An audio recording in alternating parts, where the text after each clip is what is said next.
Jaya Radha Madhava Kunja Vihari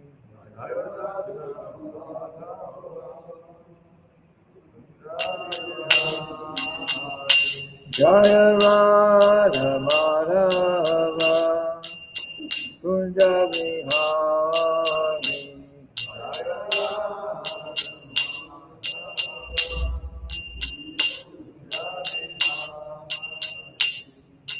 Gopi Chandra Baba Girivaradhari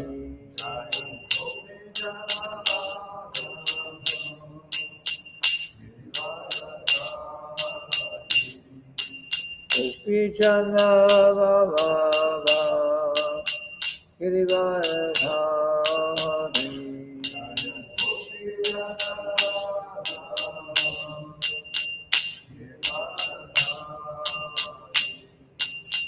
Yashoda Nandana Praja Janarandana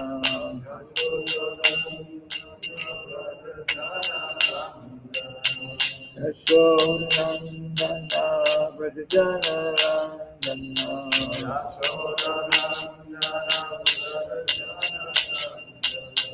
Yamuna Tira Vandachari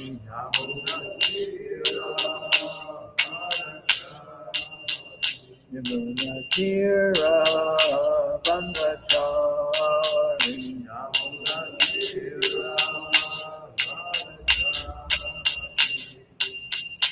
Hare Krishna Hare Krishna Krishna Krishna Hare Hare Hare Rama Hare Rama Rama Rama Hare Hare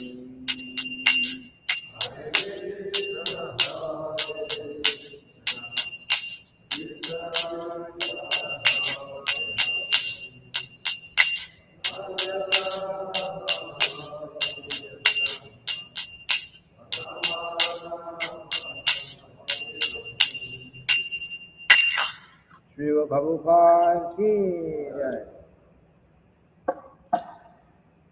Om Namo Bhagavate Vasudevaya. Om Namo Bhagavate Vasudevaya. Om Namo Bhagavate Vasudevaya.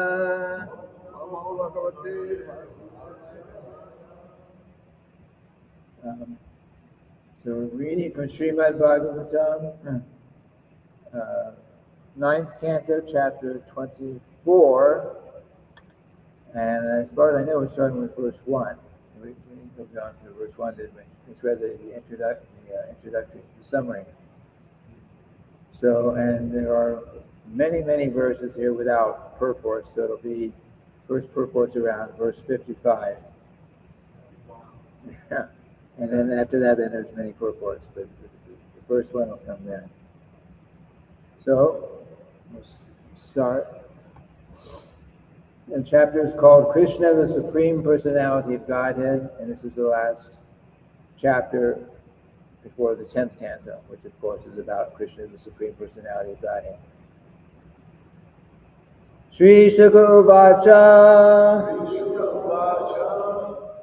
Tashan Vidarvo Janayat Putro Namna Kusha Kwato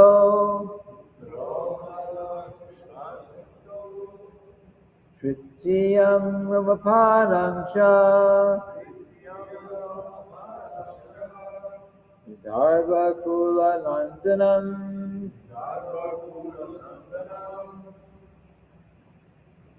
Shri Sukha Uvacha Tashan Vidarbho Janayat Putro namna kusha krito.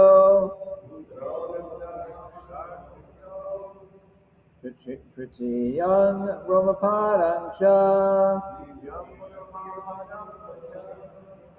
Vidarbha kula nandanam.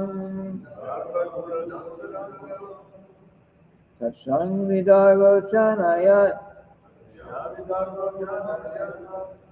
Putro namna kusha kusha. Putro namna kusha krito. Pritiyang Romapadang cha.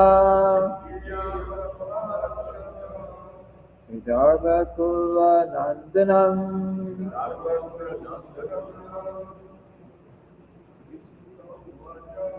Sri Sukha Tan Vidarbha chanayat. Vitro namna kusha krito. Titiyang Romapadang cha. Vidarbha kula nandanam. Sri Sukha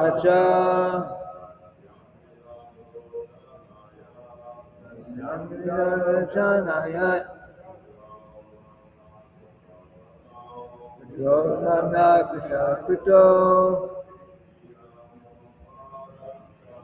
Kritiyang Ravapadam Cha Vidarbha Kula Nandanam Sri Sukha Uvacha Vidarbha Chanayat Namna Kusha Krito Kritiyang Ramapadam Cha Vidarbha Kula Nandanam.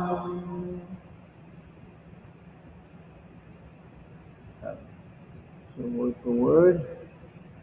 Sri Sukha Uvacha. Sri Sukadeva Goswami said, Tasham, in that girl, Vidarbha, the son born of Shaibya named Vidarbha.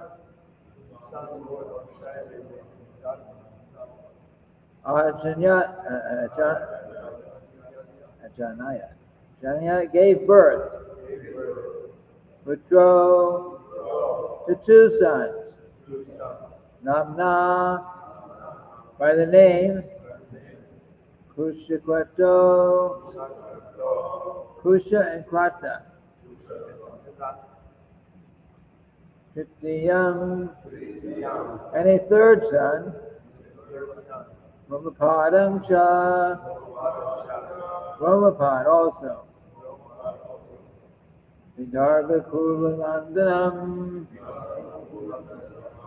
a favorite in the dynasty of Vidarbha.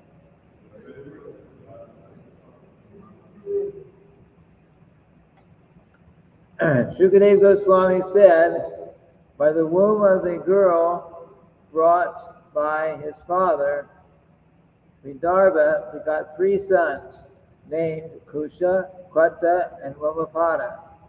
Ramapada was the favorite in the dynasty of Vidarbha. Read it for me. Sukadeva Goswami said, by the womb of the girl brought by his father, Vidarbha begot three sons, named Kusha, Krata, and Ramapada. Ramapada was the favorite in the dynasty of Vidarbha.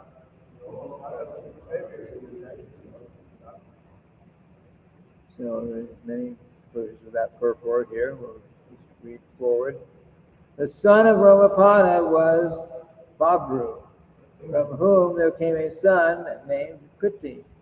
The son of Kriti was Ushika, and the son of Ushika was Chedi. From Chedi was born the king known as Chaitya and others.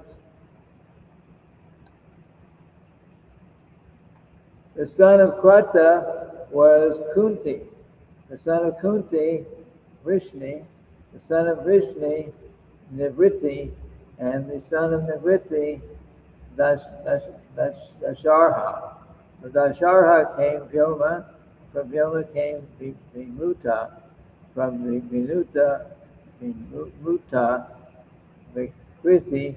From Vikriti, Vimarata. From Vimarata, Navarata. And from Navarata, Dasharata.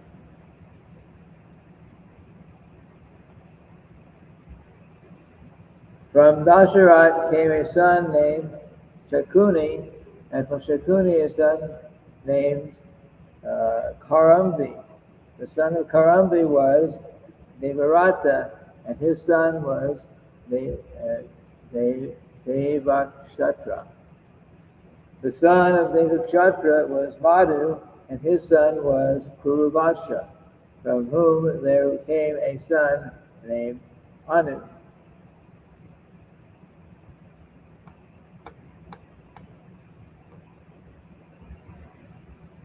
The son of Anu was Puruhotra. The son of Puruhotra was Ayu. The son of Ayu was Shapata, a great Aryan king, Shatvrata, and had 7 sons named Brajaman, Baji, Dvija, Vrishni, Devavrita, Andaka,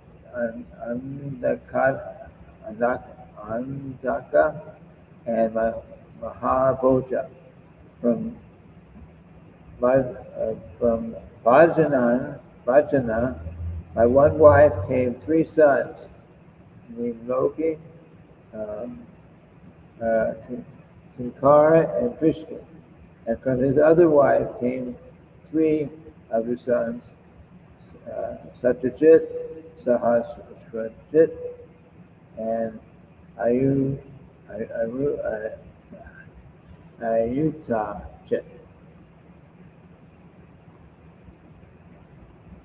The son of Devavrita was Babru.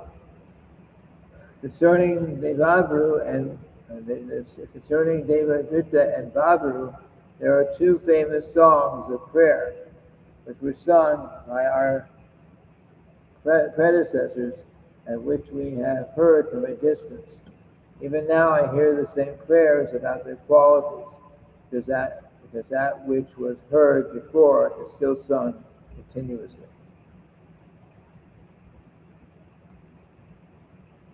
It's been decided that among human beings, Babru is the best, and that Devavrita is equal to the demigods. Because of the association of Babru and Devavrita, all their descendants, numbering 14,065, achieved liberation. In the dynasty of King Mahabhoja, who was exceedingly religious, there appeared the Bhoja kings.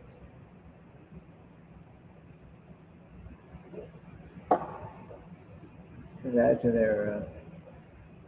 the influence of these 2 personalities, and that all their descendants were liberated. O King, Maharaj Parikshit, who can suppress, O King Maharaj Parikshit, who can suppress your enemies? The sons of Vrishni were Sumitra and Udajit. Udajit came Shini and Anamitra, and from Anamitra came a son named Nigna.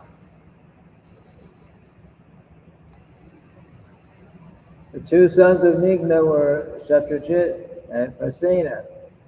Another son of Anamitra was another Shini, and his son was Satyaka. The son of Satyaka was Yuyudan, whose son was Jaya. From Jaya came a son named Kuni, and from Kuni a son named Yugandhar. Another son of Amamitra was Vrishni.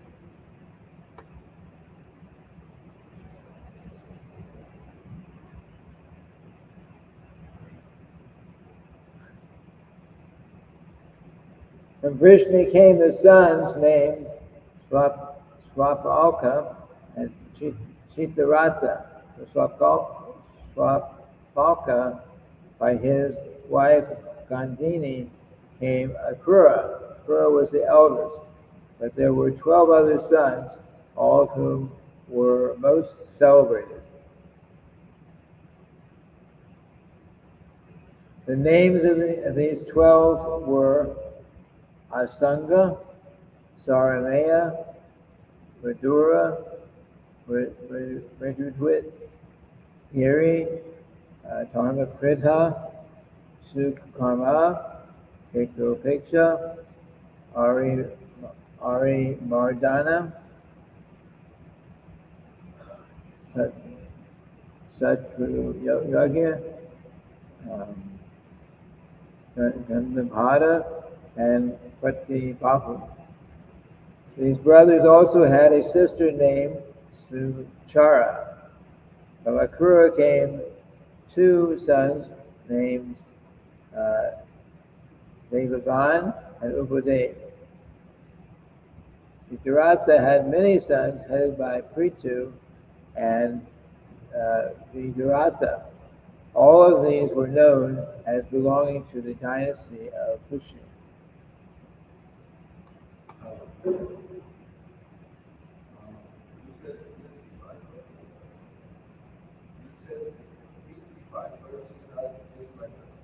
Yeah.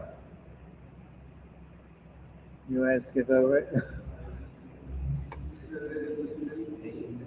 Yeah, okay. So let's go forward. I mean, all these histories are apparently important, otherwise they wouldn't be here in the Srimad-bhagavatam.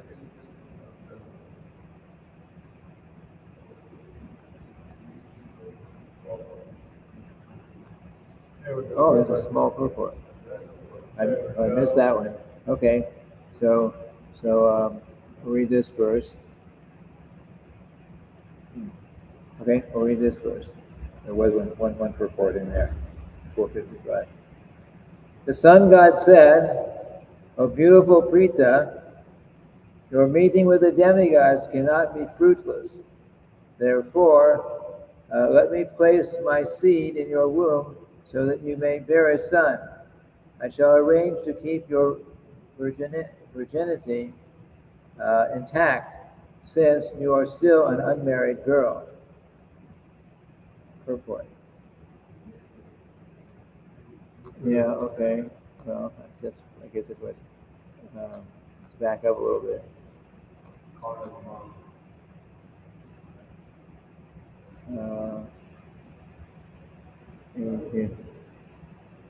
In here. Once when Durvasa was a guest at the house of Prita's father, Kunti, once when Durvasa was a guest at the house of Prita's father, Kunti, Prita satisfied Durvasa by rendering service. Therefore, she received a mystic power by which she could call any demigod. To examine the potency of the mystic power, the pious Kunti immediately called for the sun god. As soon as Kunti called for the demigod of the sun, he immediately appeared before her, and she was very much surprised. She told the sun god, "I was simply examining the effectiveness of the mystic power. I'm sorry I have called you unnecessarily. please return and excuse me. The sun god said, O beautiful Krita, your meeting with the demigods cannot be fruitless. Therefore let me place my seed in your womb so that you may bear a son. I shall arrange to keep your virginity intact since you are still an unmarried girl.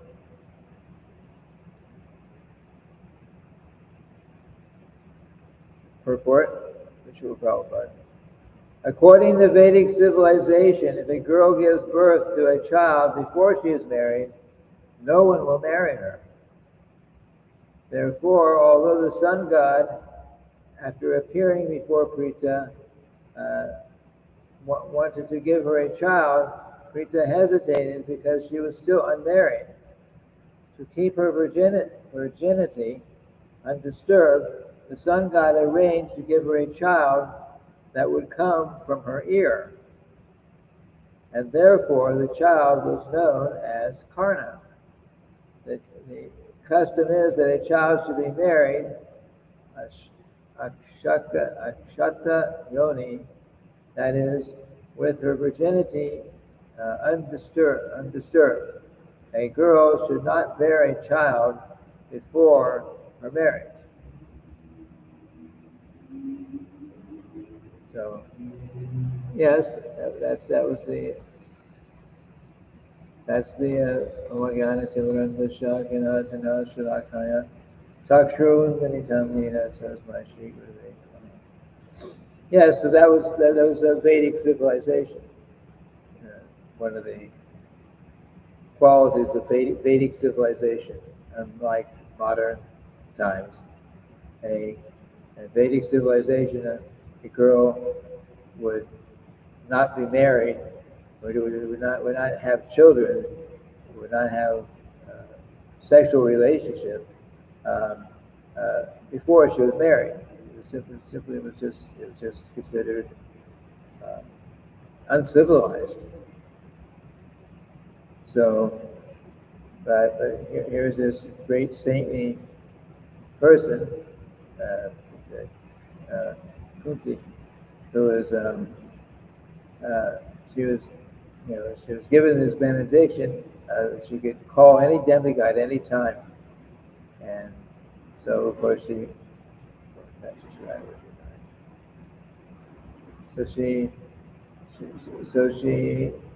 experimented with it. Okay, I just received this benediction. Let me test it out. And so immediately she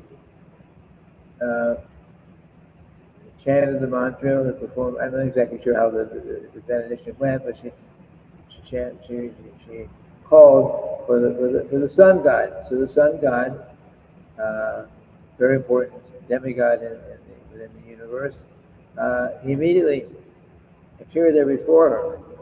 The whole room became very lit up because of his sun god. Any demigod, and especially the sun god, was very effulgent. And then she thought, oh, maybe I shouldn't have called the sun god right now. Maybe I shouldn't have called the sun god. But she did. So she's simply asking, oh, I'm very sorry. I was just testing this mantra out, and you've come now, but I had no reason to call you right now. In reality.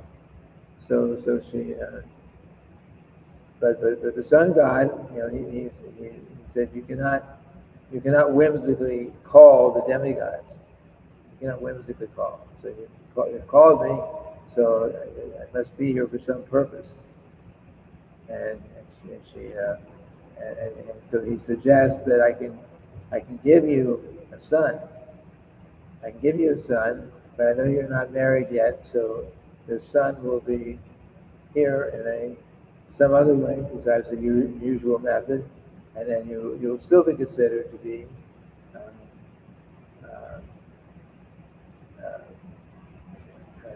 chaste and not having had any children.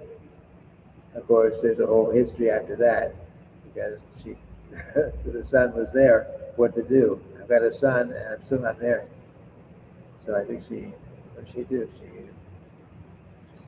had sent him down the river, and somebody else found him. I don't get it. Why? Did she just have a desire to be with the guy? I don't. That's why I just wanted to kill him to die. Is that what it was? I'm not sure. Wasn't clear. Wasn't clear to me anyway.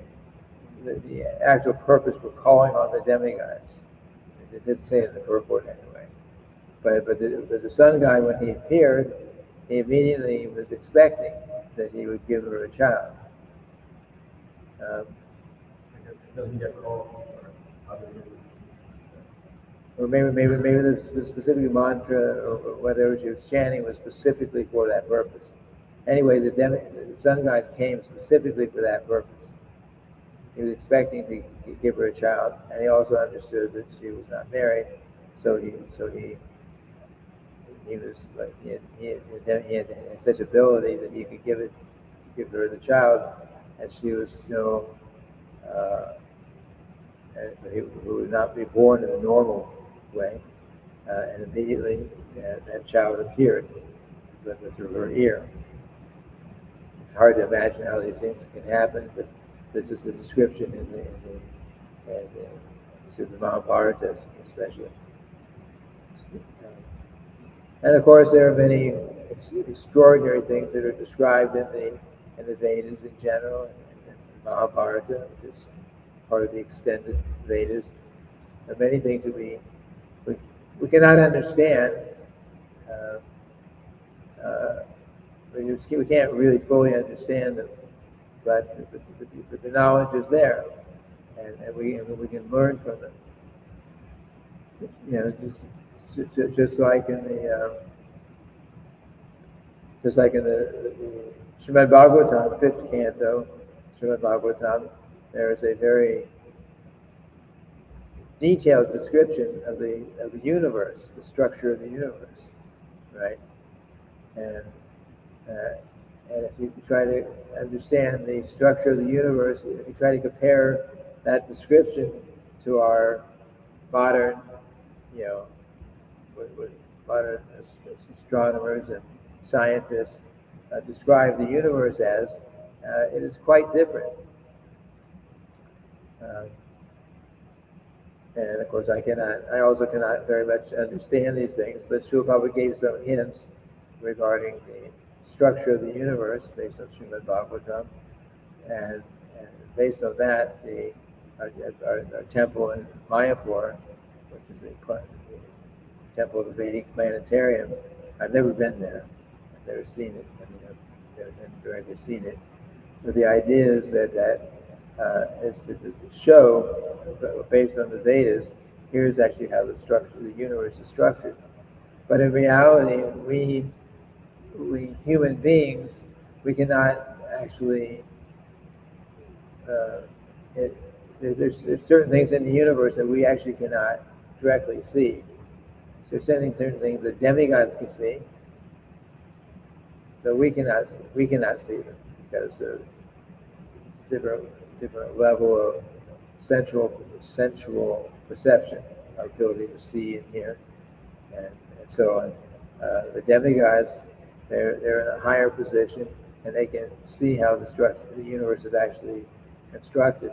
They actually have the ability to move from one planet to another, and see they can see things that we cannot see. The same way we human beings can see. We can see what we can see. If you happen to be an ant walking on the floor, they would have no, they can see they can see maybe this far ahead of them, and they got their own world, but the ant on the floor has no idea, even in this room. This is like a whole universe for that ant. So because each living entity has a certain level of our senses are on different levels, Um, so the, but the, although I'm very fascinated by these things, it's a little beyond me to understand the actual structure of the internal structure of the universe. But the you know, in the modern scientific world, there's a lot of things written about how the universe is. Uh, it's practically unlimited in size, but it's actually not unlimited in size. It's very specific in the Srimad-bhagavatam. The universe is our universe, because there are many universes too. So in our universe is inside the open space area is 4 billion miles. Specifically, it says 4 billion miles. It's they speak in terms of yojanas. Yojana means 8 miles, but the actual size is 4 billion miles from one side to the other, and it's a closed structure. It's not just like unlimited space. And of course, beyond that 4 billion miles, there's a lot that we would never know, but the Srimad-bhagavatam describes it. Srimad-bhagavatam describes that there are 7 layers of the universe. The universe is basically round, maybe a little bit oblong. It's round. It's actually round because it's just 4 billion miles either way. It's like an egg, right? Like an egg. Yeah. But it's enclosed. It's enclosed. It's not like it's like completely open space. 4 billion. 4 billion according to Vedas. Of course, in modern science, they calculate in terms of light years, which is a lot more than 4 billion miles.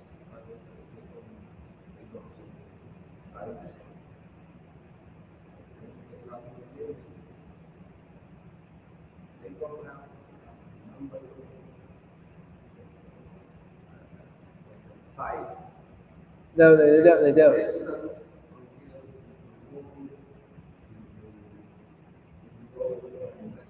Yeah, it's very, very different than the Vedas. The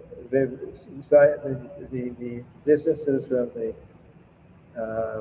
one planet to another, from the Earth to the Mars, and from Earth to Venus, from Earth to the Sun, is very different than the Vedic understanding.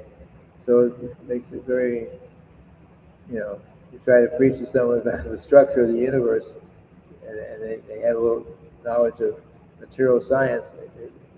It's very difficult.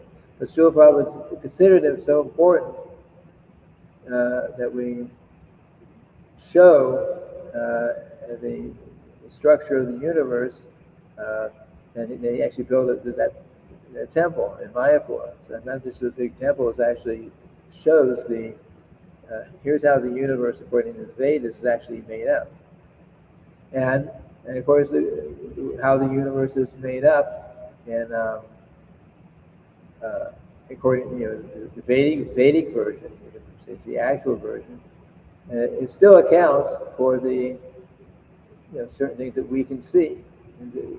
Although the explanation is different than the modern science, but it accounts. It accounts for the changing of day and night. It accounts for the changing of the seasons.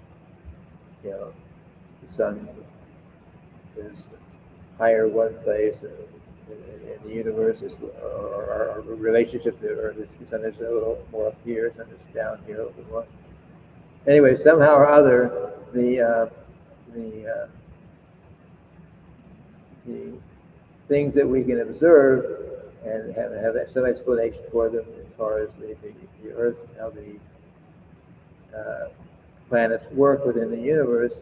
Those same things that we can see, there's also explanation according to the Vedic version, but the Vedic version is very different. than what we actually are seeing. But also,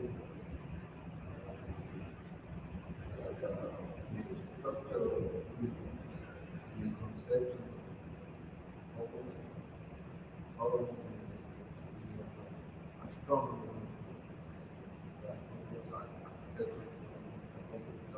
Uh-huh.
They changed, but actually the Vedic version is that the sun is moving around, and the original the Earth is actually more in the center.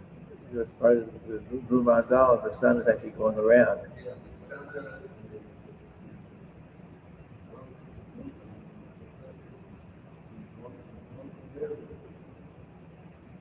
Not Meru, yeah.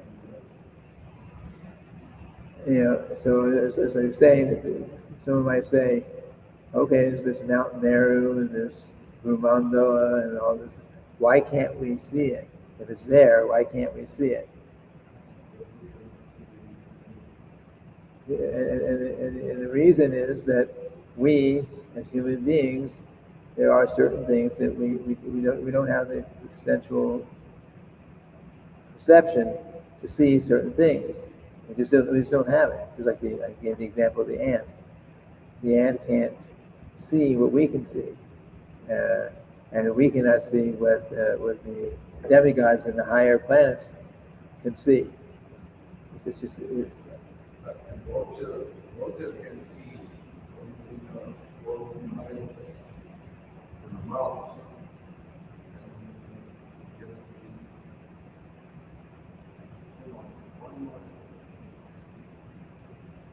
yes. So each living entity.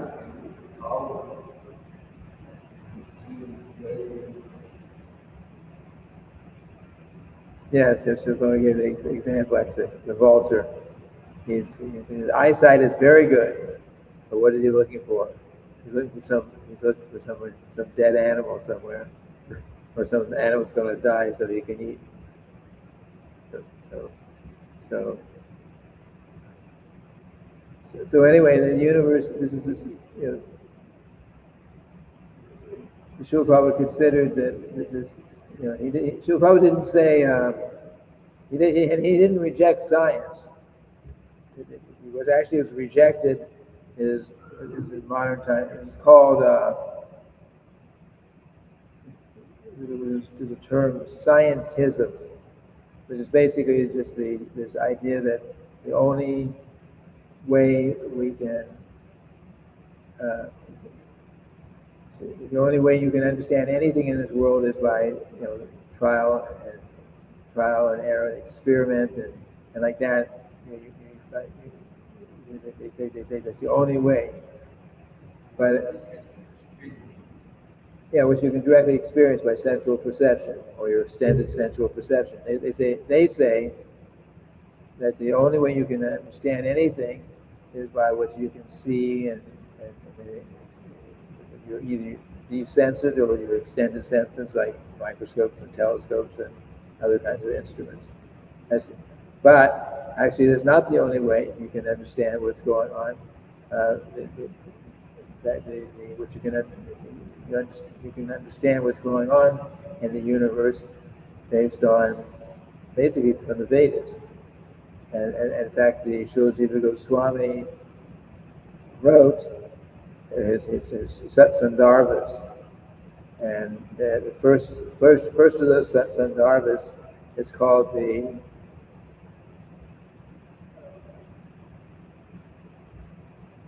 Tattva Sandarbha. First one is Tattva Sandarbha. And the whole point of the Tattva Sandarbha, you go read it from the beginning. The first beginning of the Tattva Sandarbha is Srila Jiva Goswami explains how the different ways you can acquire knowledge. You acquire knowledge through, actually, he gives 10 different ways you can acquire knowledge. One of them is by direct sensual perception, directly. Another way is by, I forget the Sanskrit word for these. Another way is by inference. In other words, you experiment and you try to figure things out based on what you can see. That's another level. Another way is by hearing about it from someone else who may have done that, acquired some knowledge. But each one of these, there are shortcomings there because everything you perceive is going to be. We have imperfect senses, tendency to cheat, and so on. And even if you want to get perfect knowledge, you hear from somebody about some scientific thing, but if they cheated you, they gave you wrong information, or maybe they were cheating themselves, and then you also get wrong information. Just like there's just like in the archaeological field of archaeology. Many years ago, there was what became known as the, what was it called? The Piltdown Man. They're all archaeologists are always trying to figure out, according to Darwin's idea, at what point did the monkeys turn into human beings? They're assuming that's how it happened. So one time, somewhere back in history, someone came up with and said, "Oh, I'm an archaeologist, and I was digging, and I found this skull of some creature, and it has characteristics of both a human type skull and an ape, a monkey, umbrella, or some kind of and he said, here it is. This is the proof." And everyone was accepting. Oh, this is the missing link, as they would call it. This is the missing link. And for, I don't remember historically how long this, but they didn't really know what to do with this. So he said, so this example was finally put away in a drawer in some museum there to be studied.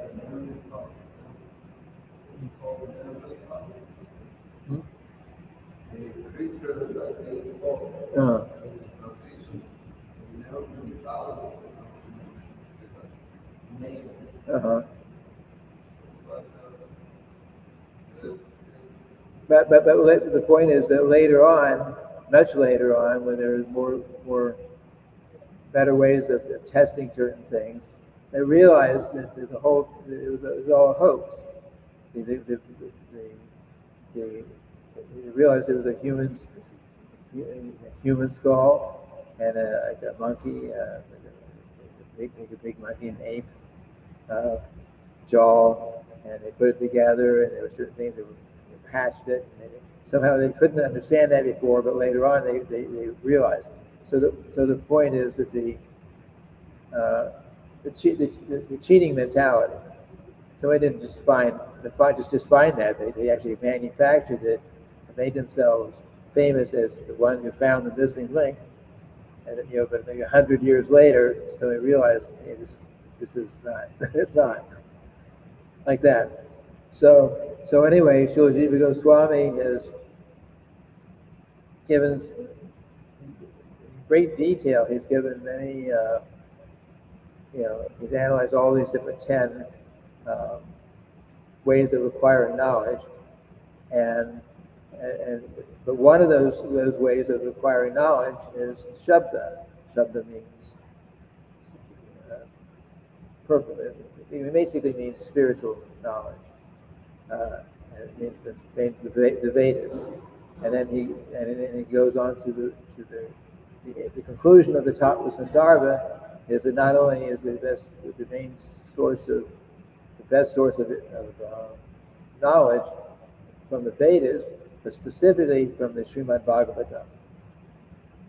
So as far as the universe goes, there's quite a bit here about the structure of the universe and many other things, of course.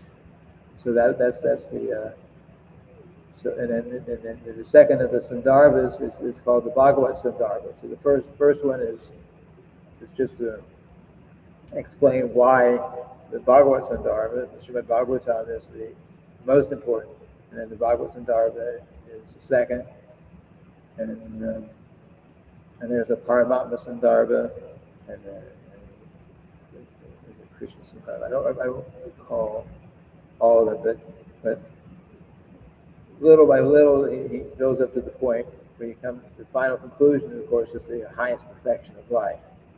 That's what he was leading to. And Sandarbhas means a lot of verses brought together from different sources to explain why things are the way they are. So and largely that is based on the Srimad-bhagavatam. All the Sandarbhas together are very much based on. You use verses from the Srimad-bhagavatam primarily as a source to explain like that. So there are many things that we cannot understand with our sense perception, but the knowledge is there in the Vedas, and Srila Prabhupada considered that the structure explaining the structure of the universe is very important because there are two big things that Srila Prabhupada always preached on regarding modern science, modern atheistic science. The two things were to prove that life does not come from a combination of material elements. It comes from life means spirit, soul. So put some material elements together, and then somehow life comes from it. So Prabhupada was very strong on that. And the other one was, how did the universe come about? Was it created by God, or modern science? It just came from the Big Bang or some other method, other idea. But material science tries to prove basically that we can figure out everything, we can explain everything, or at least we have the means to do it. But they never mention God. They never say, okay, this is an interesting thing here, but of course God ultimately is the controller. The material science means that you explain you have to just try to explain why everything happens the way it happens in the world, within the universe, and it's not coming from God. There must be some material explanation why things are happening the way they do. But in the conclusion of it all, if these material scientists get some mercy by Krishna somehow, the conclusion of it all is that there has to be consciousness. The consciousness doesn't come from a combination of chemicals. It comes from, it exists already. It's a primary, as you say, fundamental. is the word. Consciousness and life already exists before the things that the whole universe has come about. And ultimately that means that the original life, which of course is God, Krishna, He has created the whole universe, and the universe has a purpose. Sometimes people say, okay, we're here, there's so many things going on, is there actually any purpose to all this? Some people ask that question. Some people don't care, but some people actually ask, "Why does the universe have a purpose?" So Srila Prabhupada explains that yes, Srila Upanishad explains that the universe specifically has a purpose. The first verse, or actually the invocation verse of the Sri Upanishad, Om Purnamadaha Purnamada Purnamidachyate Purnasha Purnamadaya Purnam Eva Vashishate. The Supreme Personality of Godhead is perfect and complete, and because He is completely perfect, all emanations from Him, such as this phenomenal world, phenomenal means material world, are also perfectly complete as a whole. So we think, well, that it's perfect and it's complete. This material universe is perfect and complete. You may think, it doesn't seem very perfect to me. There's so many problems here, and the weather's sometimes good, sometimes bad, sometimes there's material calamities. There's so many problems that happen in terms of social. What is good and perfect about this universe? But actually, it is perfect because we have to understand the purpose of the universe. We are here. It's just like someone who goes to prison. They commit some crime and they're put in prison, and they think, what's wrong with this place? Why don't I have a color here? But why don't I have a colored TV in every cell, and carpeting on the floor, and three full meals of things that I want to eat? I make my orders. And you can think like that. But no, they're there in the prison because there's a punishment for their, whatever crime they committed. So the whole universe is a prison, in a sense. It is a prison. It's the original prison, and it's perfect and it's complete because we're here so that we ultimately will become frustrated trying to enjoy and become like God. And when we eventually, after billions and billions of lifetimes, come to the conclusion that, wow, I'm tired of all this. There's got to be something better, something beyond this. So as soon as you're thinking like that, then the Krishna has already planned all that. He's already sent His devotees, pure devotees, in different places in the universe. He's sent them, and he's already, of course, given the Vedas, which, with the pure devotees at least, will be telling, here is the source. This is God's word, and He gives everything. So the universe has a purpose. First to frustrate us, and then and then when we do become frustrated, when we become sufficiently frustrated, we want something a little bit better. Then the universe has already within it the pure devotees who can give us knowledge. Okay, you're ready to listen now. Okay, here's the guru, and the Vedic scriptures and everything. So everything is there. So the whole world is complete in that way. And when we're ready to get out of the material world, everything is there. And of course, the universe is just there Krishna. On one hand, Krishna is pulling us from the request and the instructions of the pure devotees, and of course, the material world itself is always problematic, so we're being pushed. So this is all part of the completeness of the material universe. Anyway, we will overtime here today. So we'll this will end for today, and we'll continue with verse 35, I think, tomorrow. Or not tomorrow, but Monday. Srila Prabhupada ki jai. Srimad-bhagavatam